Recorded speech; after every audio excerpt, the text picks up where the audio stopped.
आइए अब हम एक्सरसाइज 3.2 का 7th क्वेश्चन करते हैं। इसमें हमें दो समीकरण दिए गए हैं। हमें इन दोनों समीकरणों का ग्राफ बनाना है और इन दोनों समीकरणों से और एक्स अक्ष से जो त्रिभुज बनती है उस त्रिभुज को छायांकित करना है और उस त्रिभुज के तीनों कॉर्नर पॉइंट्स के निर्देशांक बताने हैं। कॉर्नर पॉइंट्स यानी शीर्ष। तो जो भी तीन कोने बनेंगे, त्रिभुज के तीन कोने होते हैं, उन तीनों कॉर्नर्स के हमें निर्देशांक बताने हैं, यानी एक्स और वाई की वैल्यू बतानी है। तो इक्वेशंस कौन कौन सी दी गई हैं? x माइनस वाई प्लस 1 बराबर 0 और दूसरी इक्वेशन है 3x प्लस 2y माइनस 12 बराबर 0। तो आपको मालूम है कि ग्राफ बनाने के लिए किसी भी इक्वेशन का हमें उसके हल चाहिए होते हैं। तो हमने पहले x को 0 पुट कर दिया, फिर y को 0 पुट कर दिया। x को 0 पुट किया तो y की वैल्यू कैलकुलेट कर ली, y को 0 किया तो x की वैल्यू कैलकुलेट कर ली। तो जैसा मैंने आपको पिछले क्वेश्चंस में भी बताया था कि आप इन की वैल्यू कुछ भी पुट कर सकते हैं। ज़रूरी नहीं है कि आपको 0 x को 0 ही पुट करना है। आप चाहें तो 1 पुट कर सकते हैं, 2 कर सकते हैं, 3 कर सकते हैं, कुछ भी। तो जो आप x को पुट करेंगे उसके कॉरस्पॉन्डिंग y की वैल्यू आ जाएगी। जैसे यहाँ देखो, x की जगह 0 पुट करके देखो तो माइनस वाई बराबर -1, माइनस कैंसिल होने के बाद y बराबर 1।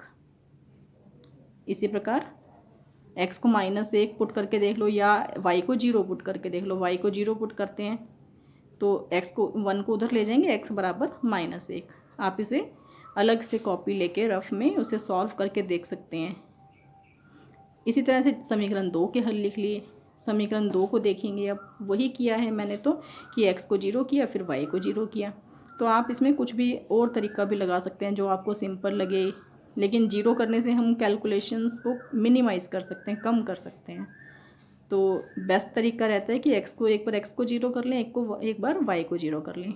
अगर ये आपको कन्वीनियंट नहीं लगता तो आप कोई और तरीका भी लगा सकते हैं कि कोई और वैल्यू आपको लगता है कि 1 भरना ज़्यादा आसान है या 2 भरना, लेकिन सबसे बेस्ट 0 ही भरना ही होता है। आप 1-2 बार करके देखेंगे तो आप इस बात को समझ जाएंगे कि हाँ, 0 भरने से मुझे आसानी हो रही है। अगर आपका मन करता है कि नहीं मुझे तो कोई और वैल्यू भरनी है, तो आप कोई और वैल्यू भर के देखिए। अब इसके बाद हमें इन दोनों लाइन से ग्राफ बनाने हैं। वही पहले की तरह 1 बाय 1 बनाएंगे। चारों पॉइंट्स एक बार में नहीं बनाएंगे। पहले ये दोनों बनाएंगे, फिर ये दोनों बनाएंगे। ये दोनों बनाने के बाद लाइन ड्रॉ करेंगे। तो ये पॉइंट है 0 1 -1 0। देखिए बनाते हैं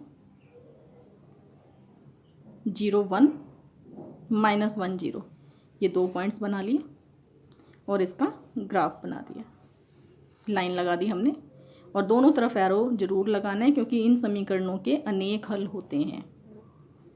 तो एरो का मतलब जहाँ तक लाइन आगे जा सकती है वहाँ पे सारी लाइन पे इसके हल हैं। अब 0 6 और 4 0 बनाते हैं। 0 6 4 0, इन दोनों को भी मैच कर दिया। अब ये दोनों लाइनें इस बिंदु पर मिलती हैं, तो इस बिंदु के निर्देशांक हमने पता किए। ऐसे स्केल से सीधी लाइन लगा दी। इधर से हम 3 पर पहुंच रहे हैं, इधर 2 पर। तो पहले x की वैल्यू फिर y की वैल्यू। x की वैल्यू 2, y की वैल्यू 3। तो ये बिंदु आ गया 2 3। हमें इसमें छायांकित करना है इस भाग को, यानी इसमें सारे में शेड करनी है। देखिए ये त्रिभुज यहाँ तक है, यहाँ से शुरू होकर हमने इसमें शेड कर दी। छायांकित करने के बाद आपको इन तीनों कॉर्नर पॉइंट्स के निर्देशांक बताने हैं। तीनों कॉर्नर पॉइंट्स आपको दिख रहे होंगे, A, B और C। इसके निर्देशांक तो हम ऑलरेडी पता कर चुके हैं, 2 3। अब इसके देखिए, पहले x की वैल्यू ने, x की वैल्यू यहाँ पर है -1 और x अक्ष पे y 0 होता है, तो -1 0। और अब C पॉइंट, x की वैल्यू है 4। अब x अक्ष पे ये बिंदु है तो y 0 होता है, यानी 4 0। तो तीनों पॉइंट्स के निर्देशांक हमने ज्ञात कर लिए हैं। हमें यही कहा गया था कि इन तीनों x एक्सिस, ये x एक्सिस है और ये दोनों समीकरण, पहली समीकरण से ये लाइन आई, दूसरी से ये वाली लाइन आई। तो x एक्सिस और इन दोनों समीकरणों से बनने वाली त्रिभुज को छायांकित कीजिए। ये हमने छायांकित कर दिया।